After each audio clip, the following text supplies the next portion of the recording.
Alright guys, Melissa here, and I want to talk to women for a minute. I've been enjoying, if you've been watching my videos, my morning self-care.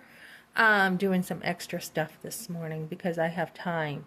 I didn't get to my cheekbones. I get my high cheekbones from my mother, and in school my freckles were picked on all the time, so I was called like freckle bump because I have a little bump here, right? So anyways, I grew up feeling kind of insecure because the boys always picked on me, right? I used to dance, and the boys in like sixth grade, this is when my thighs were starting to develop, they would call me Thunder Thighs. And then as I was in school, like I said, they came up with a name for me with my freckles called Freckle Bump. And then there was a girlfriend who was getting a nose job, and I hated my nose. I felt like I should have gotten a nose job, right?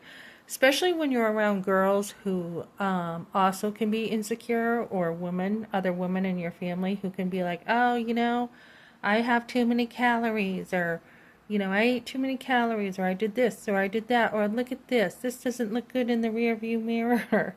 Or, women who are very critical of themselves.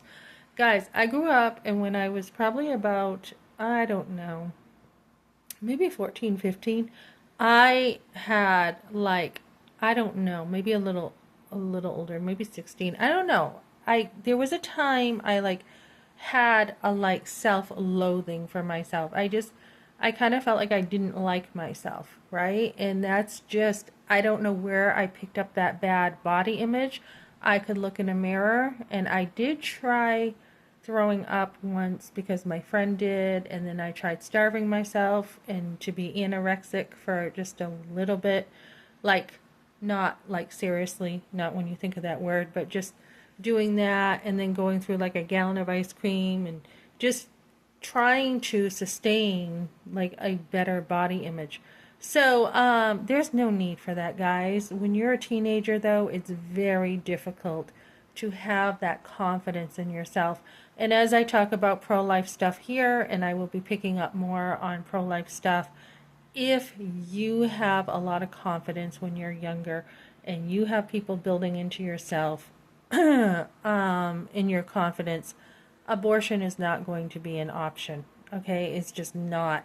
You want to have a lot of support around yourself, a lot of people, who appreciate you and enjoy you.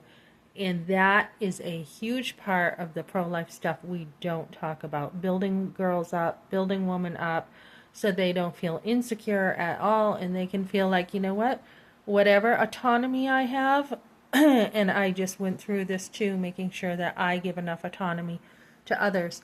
But whatever autonomy I have, I know I have the confidence to make good decisions. And that is where a lot of our self-esteem is going to affect the pro-life movement, guys.